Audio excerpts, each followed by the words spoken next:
You thought effort would translate directly into outcome. You believed that if you moved early, pushed harder, stayed longer, results would follow in a straight line. But reality does not respond to effort on your schedule. It responds when the structure is complete. There is always a delay. The body adapts after the strain, not during it. Skill sharpens after repetition, not in the first attempts. Respect forms after consistency is witnessed, not when it is declared. What you do today enters a silent phase before it returns as something visible. Most people misread this gap. They interpret silence as failure. They retreat, adjust unnecessarily, or abandon the path entirely. Not because the method is wrong, but because the result is not immediate. The disciplined do not negotiate with this delay. They expect it. They operate inside it without emotional reaction. They understand that results are not late. They are simply not ready to appear. The delay begins the moment action is taken. Not because something is wrong, but because nothing real forms instantly. You initiate effort, but the system you are acting upon, your body, your environment, other people, does not respond at the same speed. There is a lag between cause and visible effect, and inside that lag is where most people break. You finish a session and expect to feel stronger immediately. You don't. You study and expect clarity to arrive the same day. It doesn't. You act with discipline and expect recognition. It stays absent. This gap creates friction, not externally, but internally. Doubt enters not because progress has stopped, but because it cannot yet be seen. The undisciplined interpret this invisible phase as failure. They begin to adjust variables too early. They change the method, reduce intensity, or abandon repetition altogether. Not because the process failed, but because they required confirmation too soon. They need proof before continuation. But the system does not provide proof on demand. Every meaningful process contains a concealed accumulation period. During this phase, effort is stored, not displayed. Strength is being constructed beneath the threshold of perception. Neural pathways are being reinforced without announcing themselves. Skill is organizing itself quietly, without visible sharpness. Nothing signals completion because nothing is complete yet. This is where identity is revealed. If your actions depend on visible reward, you will exit during this phase. If your discipline depends on feedback, you will weaken here. The delay exposes whether you are operating on structure or on emotion. The disciplined individual does not accelerate or slow down inside this gap. There is no reaction to absence.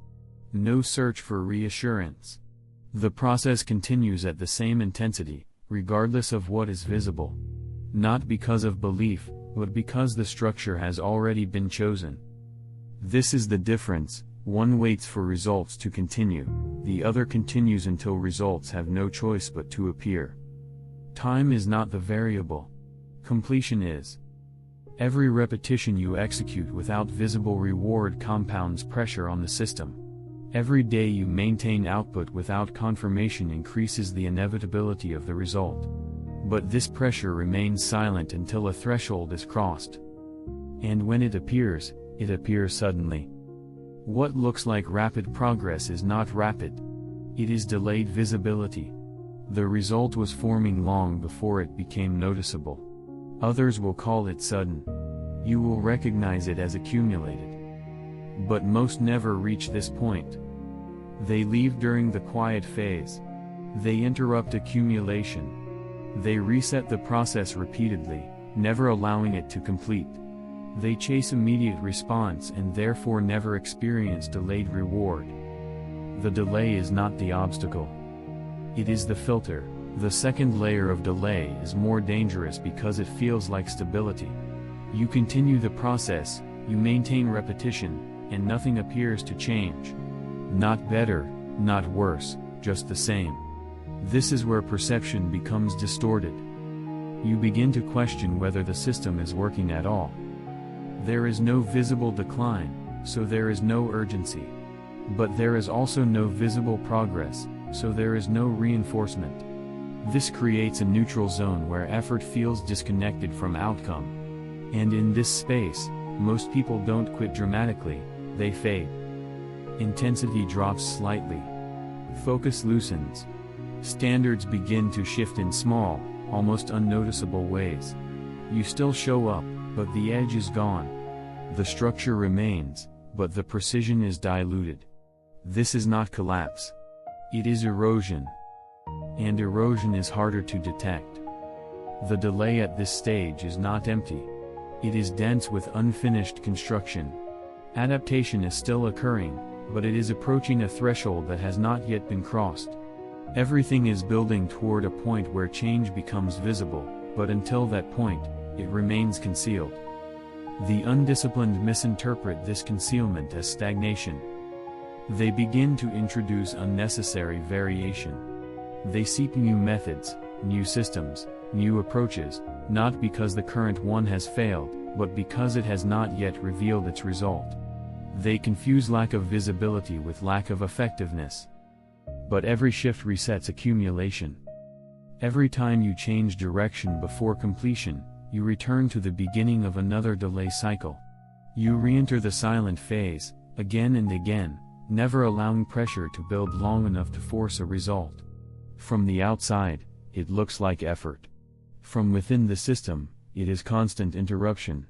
The disciplined individual does not chase novelty inside the delay. There is no search for something better. The current structure is executed fully, without deviation, until it produces a result or reaches its natural end. Not because it is guaranteed to work, but because incomplete execution guarantees nothing. This is where patience is often misunderstood. It is not passive waiting. It is controlled continuation without emotional interference. It is the refusal to alter a system before it has had the opportunity to respond. There is no urgency to see results, only a requirement to complete the process. And this creates pressure that most cannot tolerate. Because during this phase, there is no external validation. No signal that you are on the right path. No confirmation that your effort is accumulating correctly. You operate without feedback, and in that absence, your internal state is exposed. If you require evidence, you will hesitate. If you require progress, you will adjust. If you require reward, you will weaken. But if you operate on structure alone, the delay becomes irrelevant. The system does not care how you feel about the timing. It responds only to completion. And completion is something most never reach, not because it is complex, but because it demands sustained execution in silence. This is where separation occurs. Not in intensity. Not in talent. But in the ability to continue without response. The third form of delay is where resistance becomes internalized. There is no longer frustration with the process itself, there is tension with your own continuity. You have seen enough time pass to expect something in return. Not immediately, but at least partially. When that partial return does not appear, the mind begins to create its own conclusions. You start measuring differently. Instead of tracking execution, you begin tracking outcome. Instead of observing consistency, you begin scanning for results. This shift is subtle, but it changes everything. Your awareness moves away from what you control and locks onto what you cannot accelerate. This is where discipline fractures, not through stopping, but through divided attention. You continue the actions, but now each repetition carries a hidden question: is this working? And that question introduces instability. It pulls focus away from precision and places it on expectation. The movement remains, but the structure weakens. The delay has not changed. Your relationship to it has. At this stage, many attempt to compensate. They increase volume, add intensity, or compress time. They try to force a response from the system, believing that more effort will eliminate the delay. But the delay is not reduced by pressure applied in the wrong direction. You cannot force visibility. Results appear when internal processes reach completion, not when impatience reaches its limit. Increasing effort without maintaining structure does not accelerate progress, it distorts it. Form breaks down. Recovery is compromised. Attention fragments. What was once controlled execution becomes reactive output. And reactive output does not accumulate correctly. The disciplined individual does not attempt to override the delay. There is no escalation in response to silence. No emotional adjustment to compensate for lack of feedback. The output remains consistent, measured, and exact. Because the objective is not to feel progress. The objective is to complete the process without deviation. This is where control becomes visible, not in what is produced, but in what is not altered. No unnecessary increase.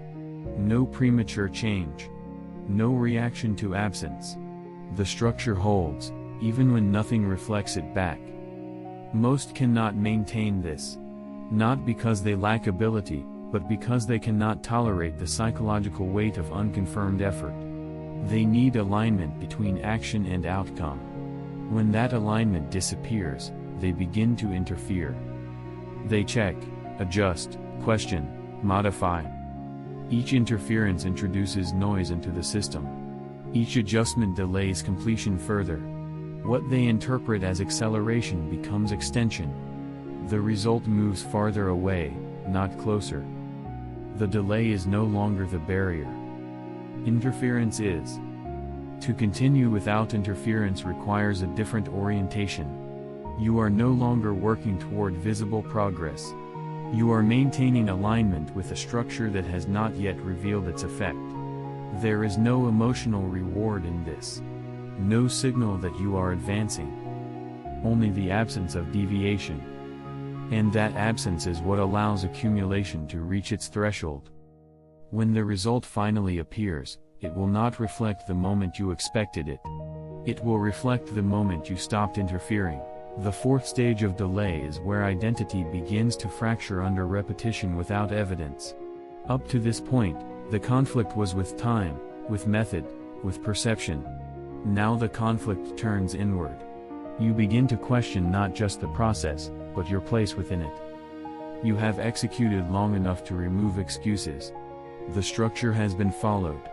The repetitions have been completed. The external variables have been controlled. Yet still, the result has not surfaced. This creates a different kind of pressure, one that does not ask when will it happen, but is this who I am? Doubt no longer attaches to the system. It attaches to identity. This is where most detach quietly. Not by stopping, but by reducing belief in their own alignment with the outcome. They continue the actions, but the internal posture changes. There is less certainty in movement. Less ownership in execution. The discipline remains on the surface, but underneath, separation begins. They no longer see themselves as the type of person for whom the result will appear. And that changes the way they operate. Precision becomes optional. Standards loosen slightly. Recovery becomes inconsistent. Small compromises begin to enter, not out of rebellion, but out of quiet resignation. The body still moves, but the identity behind it is no longer fixed. This is the most dangerous point in the delay. Because nothing has failed. The system is still intact. The accumulation is still active. The threshold is still approaching.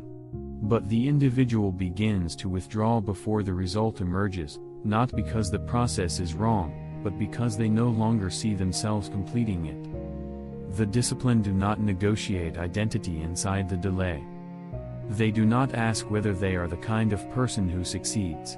They operate as if that question has already been resolved. There is no evaluation of self based on timing. No internal vote taken during silence. The identity is fixed at the beginning, and all actions reinforce it, regardless of feedback. This removes instability.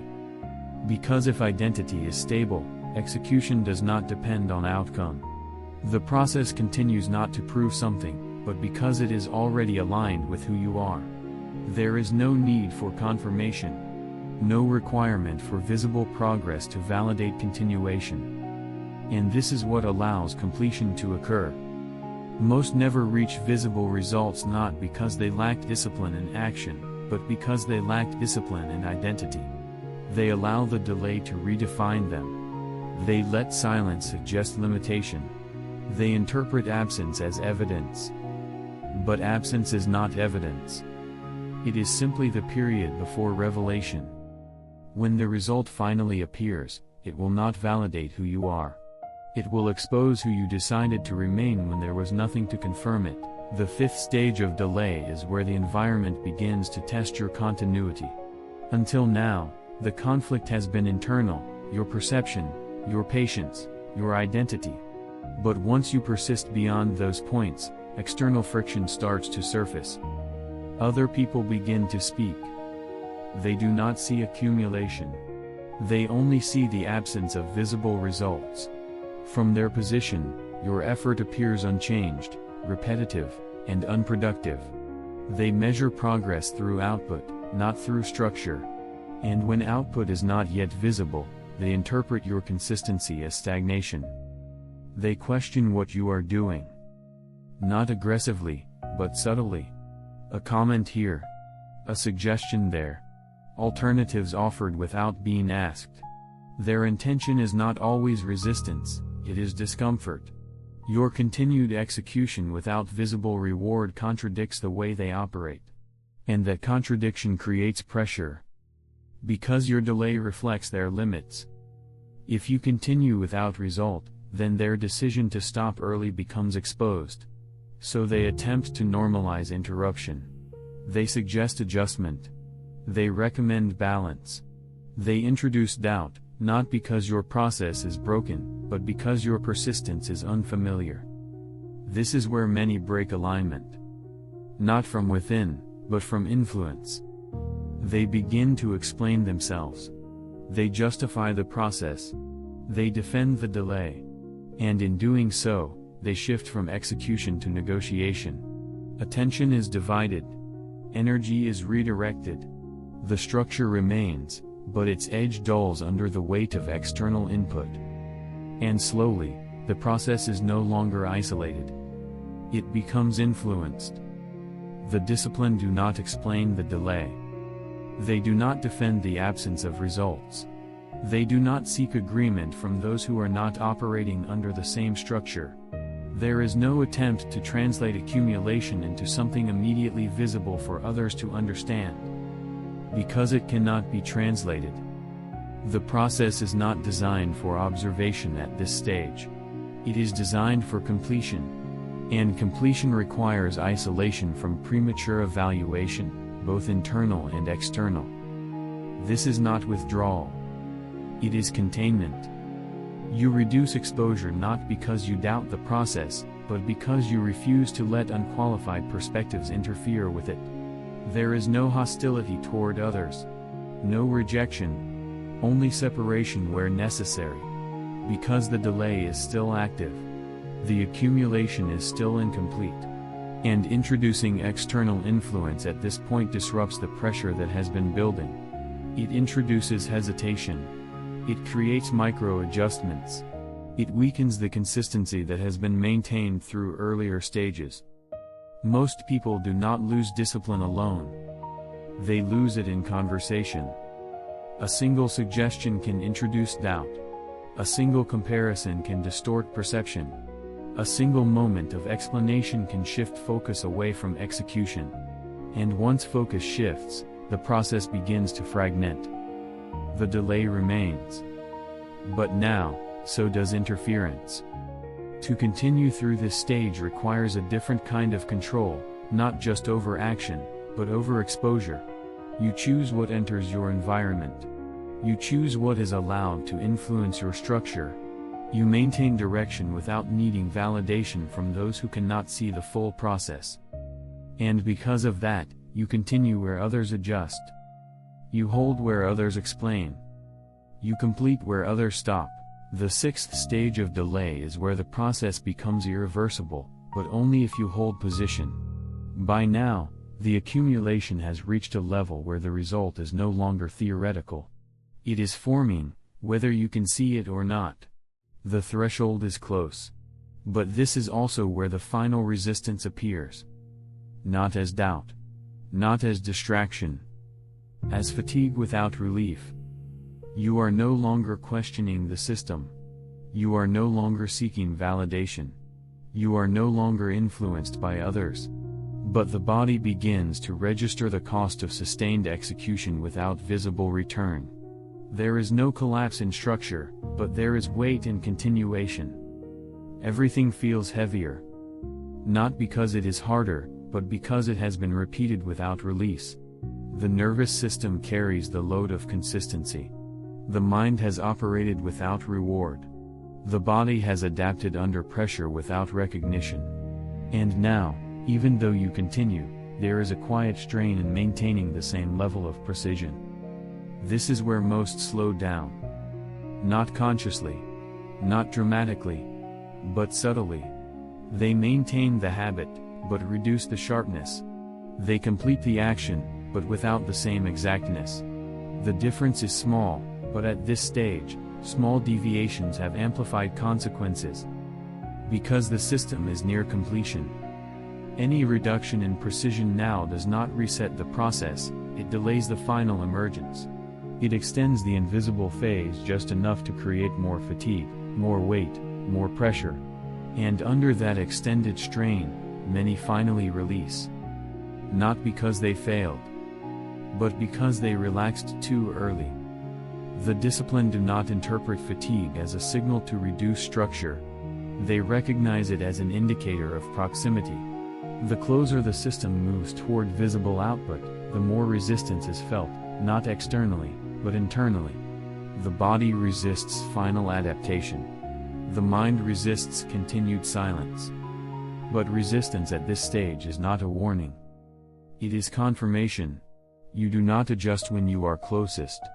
You do not ease when the structure is about to complete. You do not reduce precision when accumulation is at its peak. Because what appears to be sustainable relief is actually interruption at the final moment. This is where control becomes absolute. There is no negotiation with discomfort.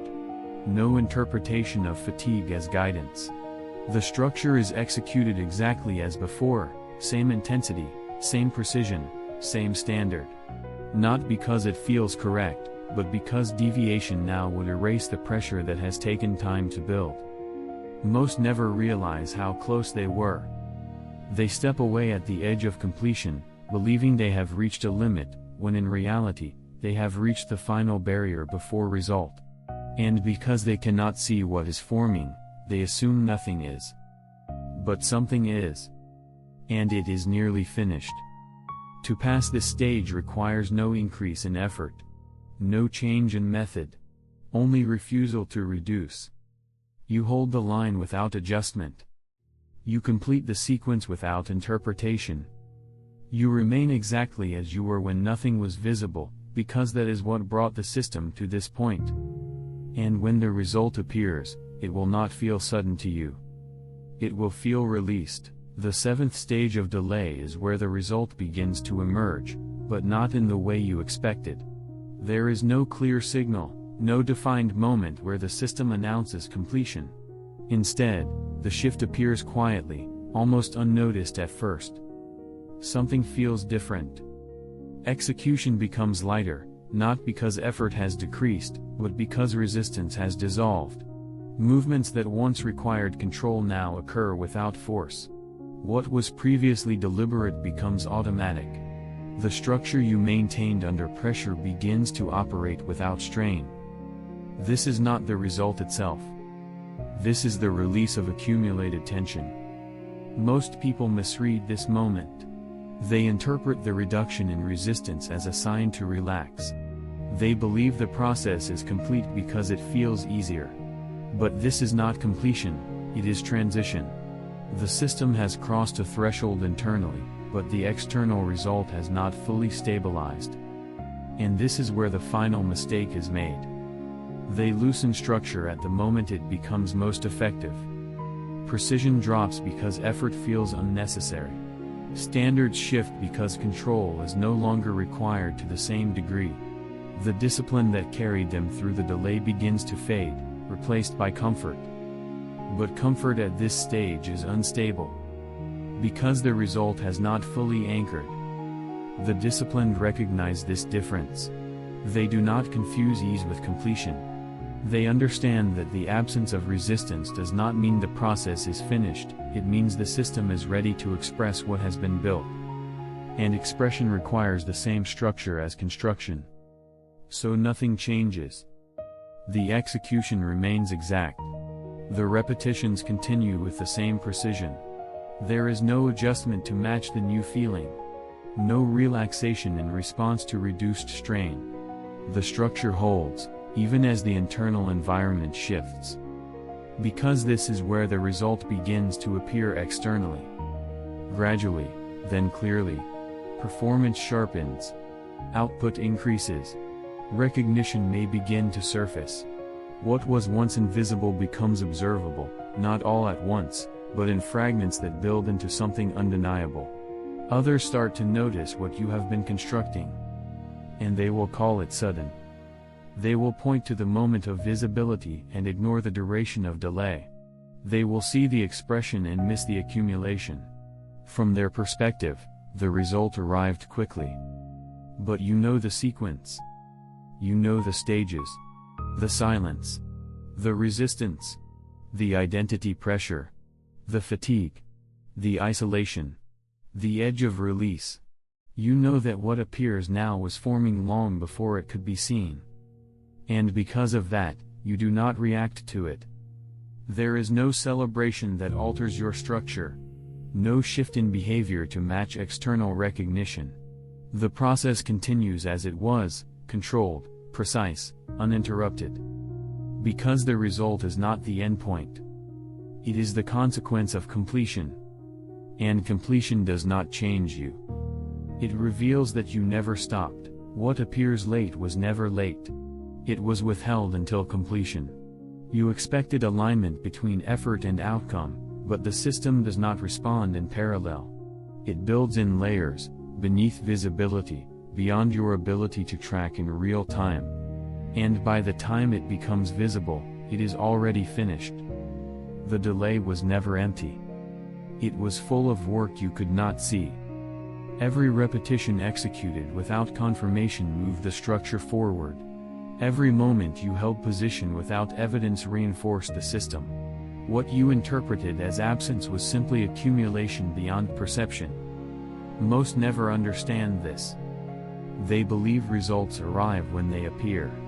They assign value to visibility, not to formation. So when nothing is seen, they assume nothing is happening.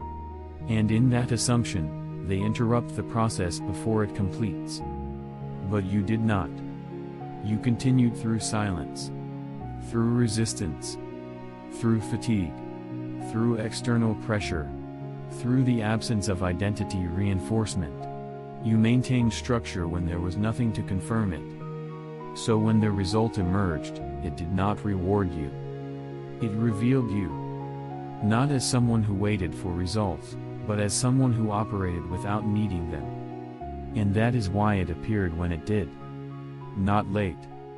But exactly when it could no longer be withheld.